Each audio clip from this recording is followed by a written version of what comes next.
Kolkata press ক্লাবে সাংবাদিক বৈঠকে বিস্ফোরক দাবি করেন তমলুকের বিজেপি সাংসদ তথা অবসরপ্রাপ্ত বিচারপতি অভিজিৎ গাঙ্গুলি। তিনি দাবি করেন রাজ্যে আরো বড় দুর্নীতির পর্দা ফাঁস করবেন। এই সংক্রান্ত প্রমাণ তার কাছে পুরোপুরি এখনো এসে পৌঁছয়নি। এই দুর্নীতির পর্দা ফাঁস হলে টানা 72 ঘন্টা বন্ধ চলা উচিত রাজ্যে। তিনি আরো বলেন, যতক্ষণ না এই সরকার নিজের ইস্তফাপত্র রাজ্যপালের হাতে তুলে দিচ্ছে ততক্ষণ বিক্ষোভ চলা উচিত। এ বিষয়ে রাজ্যের বিরোধী দলনেতা শুভেন্দু অধিকারীকে জিজ্ঞাসা করা হলে তিনি বলেন, অভিজিৎ গাঙ্গুলি দুর্নীতির বিরুদ্ধে একটা নাম। তিনি যখন এই কথা বলেছেন তখন নিশ্চয়ই তার কাছে কোনো প্রমাণ আছে। তিনি আর সহকর্মী তার সঙ্গে আমার কথা হয়, আমি এ বিষয়ে তার সঙ্গে কথা বলে নেব। নদিয়ার ফুলিয়ায় বাংলা রামায়ণের রচয়িতা মহাকবি কৃত্যদাস ওঝার পুরনাবয় মূর্তির উন্মোচন অনুষ্ঠানের পর সাংবাদিকদের সামনে এই মন্তব্য করেন রাজ্যের বিরোধী দলনেতা শুভেন্দু অধিকারী। তিনি কি বলেছেন শুনবো।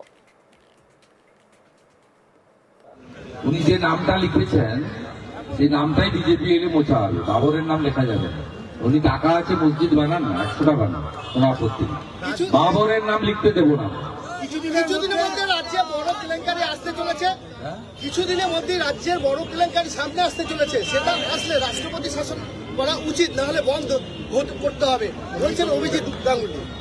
উনি দীর্ঘদিন ধরে বিচারপতি ছিলেন এবং অত্যন্ত সজ্জন ব্যক্তি, জ্ঞানী ব্যক্তি, এবং দুর্নীতির বিরুদ্ধে লড়াইতে অনেকেই ওনাকে আইকন হিসেবে মনে করে। রাজ্য সরকারের বিরুদ্ধে বিভিন্ন ইস্যুতে বিভিন্ন সময় ওঠে দুর্নীতির অভিযোগ। তার মধ্যে বিগত সময়ে বারে উঠে এসেছে নিয়োগ দুর্নীতি প্রসঙ্গ। আর নিয়োগ দুর্নীতি ও তার বিচার প্রক্রিয়ায় প্রসঙ্গ উঠলেই যার নাম ঘুরে ফিরে চলে আসে তিনি অভিজিৎ গাঙ্গুলি। বিচারপতি থাকাকালীন তার বিভিন্ন নির্দেশ তোলপাড় ফেলে দিয়েছিল গোটা রাজ্যে। এবার ফের একবার এমন এক মন্তব্য করলেন তিনি, যা ঘিরে নতুন করে শুরু হয়েছে জল্পনা। রবিবার এক সাংবাদিক বৈঠকে বক্তব্য রাখার সময় অবসরপ্রাপ্ত বিচারপতি তথা বিজেপি সাংসদ অভিজিৎ গাঙ্গুলি বলেন, আমি মনে করি কিছু কেলেঙ্কারি এর মধ্যেই ফাঁস হবে এবং সেখানে আমার ব্যক্তিগতভাবে মনে হচ্ছে এই কেলেঙ্কারি যদি ফাঁস হয় তাহলে 72 ঘন্টা বন্ধ ডাকা উচিত সারা পশ্চিমবঙ্গে, এবং যতক্ষণ না এই সরকার পদত্যাগ করছে এবং পশ্চিমবঙ্গে রাষ্ট্রপতি শাসন জারি হচ্ছে ততক্ষণ বিক্ষোভ চলা উচিত। কি বলেছেন তিনি শুনবো।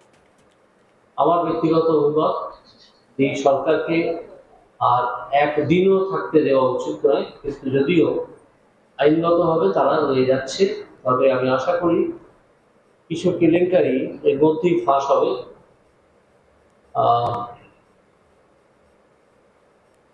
এবং তখন আবার একটা জোরদার আওয়াজ উঠবে এই সরকারের চলে যাওয়ার বিষয়।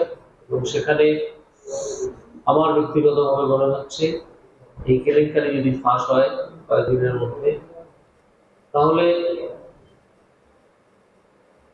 আমার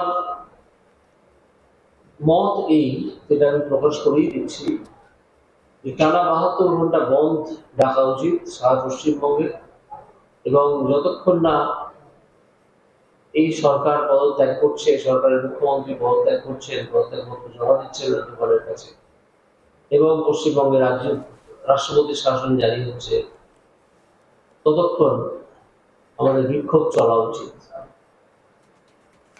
আর এখান থেকে বিভিন্ন মহলে প্রশ্ন উঠছে, নতুন করে আবার কোনো দুর্নীতি প্রকাশ্যে আসবে?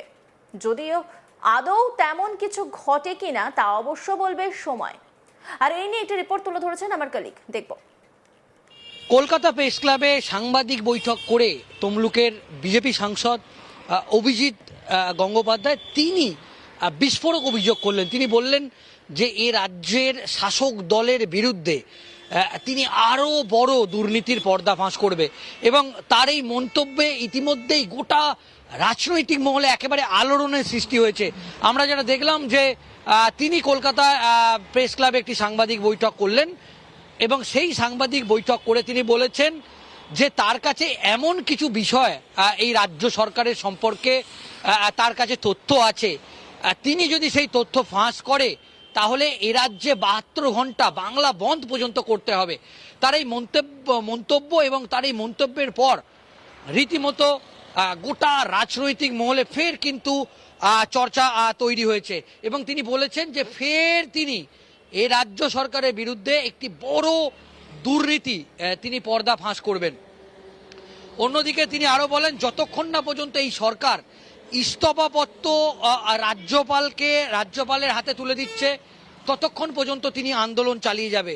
অন্যদিকে এই ব্যাপারে বিরোধী দলনেতা শুভেন্দু অধিকারী, তাকে এই বিষয়ে প্রশ্ন করা হলে তিনি বলেছেন যে অভিজিৎ গাঙ্গুলি তিনি দুর্নীতির বিরুদ্ধে একটা নাম।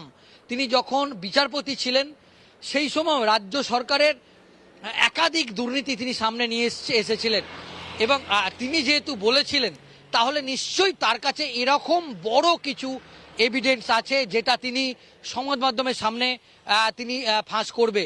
এবং আমরা যেটা দেখলাম যে তিনি যে সাংবাদিক বৈঠক করলেন সেই সাংবাদিক বৈঠকের পর তার যেটা বক্তব্য যে খুব শীঘ্রই এই সরকারের বিরুদ্ধে তিনি বেশ কিছু তথ্য তিনি সামনে আনবেন।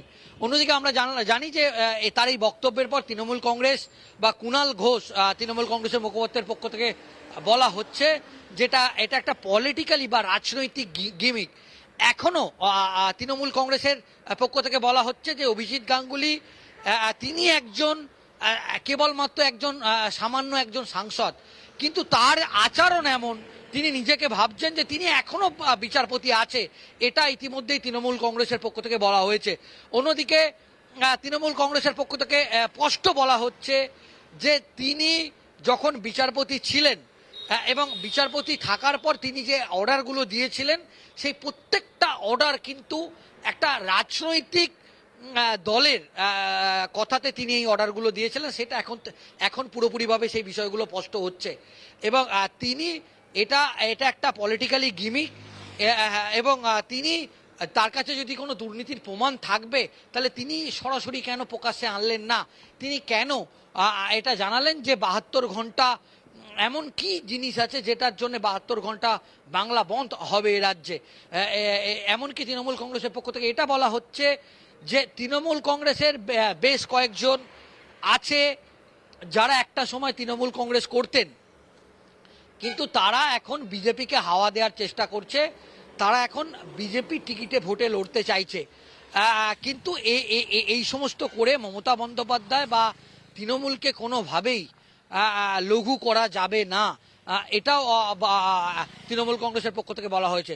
অন্যদিকে বিজেপির পক্ষ থেকে যেটা বলা হয়েছে, বিজেপির রাজ্য সভাপতি শ্রমিক ভট্টাচার্য তিনি বলেছেন যে অভিজিৎ গাঙ্গুলি তিনি একজন গুণী ব্যক্তি এবং তার কাছে যথেষ্ট উপযুক্ত প্রমাণ আছে এবং এই সরকার যে একেবারে দুর্নীতির পাহাড়, এই সরকারের বিরুদ্ধে এবং ইতিমধ্যেই একাধিক দুর্নীতির পাহাড় সামনে এসেছে এবং 2026-এর বিধানসভা নির্বাচনের আগে আরও অনেক দুর্নীতির পাহাড় সামনে আসবে। এবং অভিজিৎ গাঙ্গুলি তিনি বিজেপির একজন অভিজ্ঞ এবং সাংসদ এবং আশা করি তিনি এই সরকারের মুখোশ খুলে দেবে বলে বিজেপি রাজ্য সভাপতি শ্রমিক ভট্টাচার্য তিনি ইতিমধ্যেই মন্তব্য করেছেন। অন্যান্য খবরের আপডেটের জন্য অবশ্যই নজর রাখুন আজ তাক বাংলার ইউটিউব স্ট্রিমিংয়ে। লাইক, কমেন্ট, শেয়ার এবং সাবস্ক্রাইব করতে ভুলবেন না।